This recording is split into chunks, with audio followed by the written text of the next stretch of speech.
गुजरात विधानसभा चुनाव में गुरुवार को नामांकन दाखिल करने की आखिरी तारीख थी। इसके साथ ही सभी सीटों के लिए उम्मीदवार तय हो गए हैं। 21 नवंबर तक दूसरे चरण के उम्मीदवार नाम वापस ले सकेंगे। इसके बाद चुनावी रण की तस्वीर पूरी तरह साफ हो जाएगी। गुजरात में इस बार आम आदमी पार्टी मुकाबले को त्रिकोणीय बनाने में लगी है। वहीं अजदुद्दीन ओवैसी भी कई सीटों पर सेंधमारी की कोशिश में है। सूबे में करीब 9 से 10% मुस्लिम वोटर्स हैं। 30 से ज्यादा विधानसभा सीटें ऐसी हैं जहां मुस्लिम वोटर्स की संख्या 15% से ज्यादा है। इनमें से 20 में यह संख्या 20% से ज्यादा है। ऐसे में सवाल उठ रहा है कि आखिर मुसलमान इस बार गुजरात में किसका साथ देंगे। पिछले चुनाव में इन सीटों पर क्या नतीजे रहे थे, आप और AIMIM इन मतदाताओं में कितनी सेंध लगा पाएगी, आइए समझते हैं। गुजरात में करीब 10% मुस्लिम हैं। इस लिहाज से देखें तो राज्य विधानसभा में आबादी के लिहाज से करीब 18 विधायक हो सकते हैं। हालांकि गुजरात की किसी भी विधानसभा में मुस्लिम विधायकों की संख्या कभी 7 से ज्यादा नहीं रही।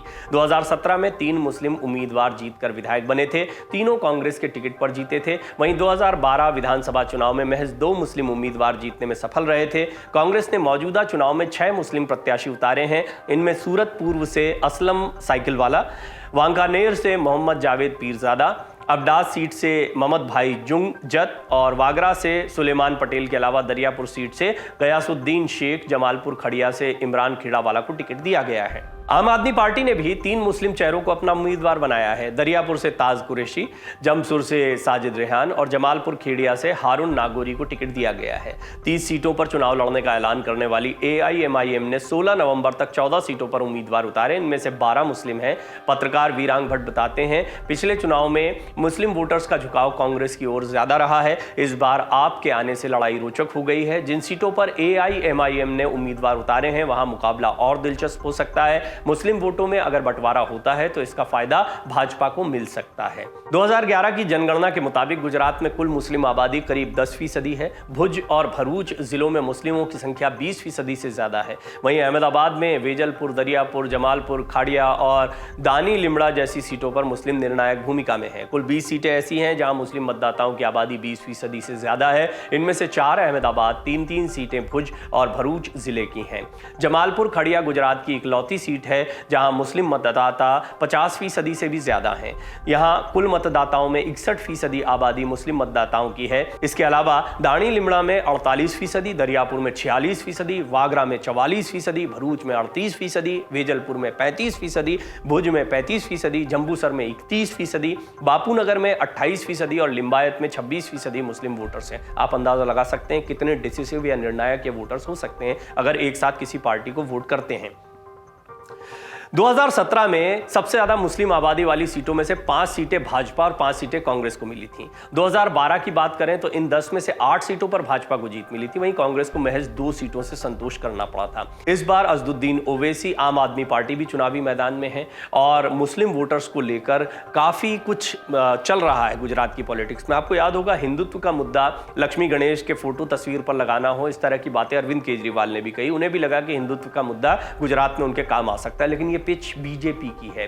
क्या इससे आम आदमी पार्टी को कुछ नुकसान होगा, एक बहुत बड़ा सवाल है। आपको क्या लगता है, आप भी जरूर अपना कमेंट करें कि क्या आम आदमी पार्टी ने हिंदुत्व का मुद्दा उठाकर गलत किया, क्योंकि ये जो कोर वोटर्स हैं ये बहुत महत्वपूर्ण हो सकते हैं। ये तय माना जा रहा है। हालांकि ये पहले भी देखा गया है कि इस तरह की सीटों पर बीजेपी को भी बड़ी कामयाबी मिलती रही है। तो मुस्लिम वोटर्स बिल्कुल उनसे नाराज या निराश है ऐसा कहना भी गलत होगा। गुजरात में मुस्लिम मतदाता भी बीजेपी को वोट करते हैं। गुजरात की राजनीति बिल्कुल अलग किस्म की है। लेकिन हिंदुत्व का मुद्दा, मुस्लिम वोटर्स का पोलराइजेशन, ये कुछ ऐसे मुद्दे हैं जो राजनीति में काम करते हैं। उत्तर प्रदेश से गुजरात की राजनीति बहुत अलग दिखाई पड़ती है।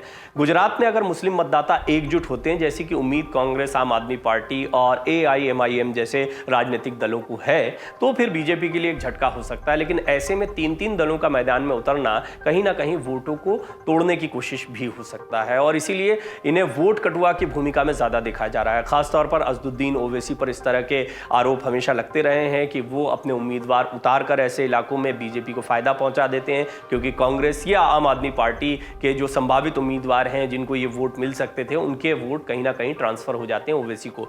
ओवैसी जीत नहीं पाते हैं, लेकिन वो गुणा गणित को बिगाड़ उखाड़ देते हैं। कहीं ना कहीं मुस्लिम मतदाताओं में सेंधमारी की वजह से अन्य दलों को नुकसान होता है और बीजेपी इन सीटों को जीतने में कामयाब हो जाती है। इस तरह का भी एक समीकरण हमेशा से कहा गया है। इस बार आम आदमी पार्टी को भी इसी तरह की भूमिका में बीजेपी कम से कम बता रही है। बीजेपी का यह दावा है कि कांग्रेस, आप, AIMIM सब मिलकर चुनाव लड़ रहे हैं।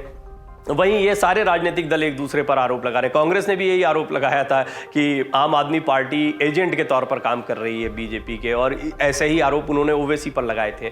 देखना होगा गुजरात का मतदाता क्या सोच रहा होगा, क्योंकि अंततः 8 दिसंबर को यह स्पष्ट हो पाएगा कि ऊंट किस करवट बैठा, और मुस्लिम मतदाता हो या अन्य मतदाता हो, उन्होंने किसको चुना।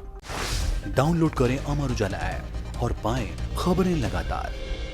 अगर आप ये वीडियो YouTube पर देख रहे हैं तो हमारे चैनल को सब्सक्राइब करें और बेल आइकन को दबाना ना भूलें। अगर आप Facebook पर ये वीडियो देख रहे हैं तो हमारे पेज को लाइक करें।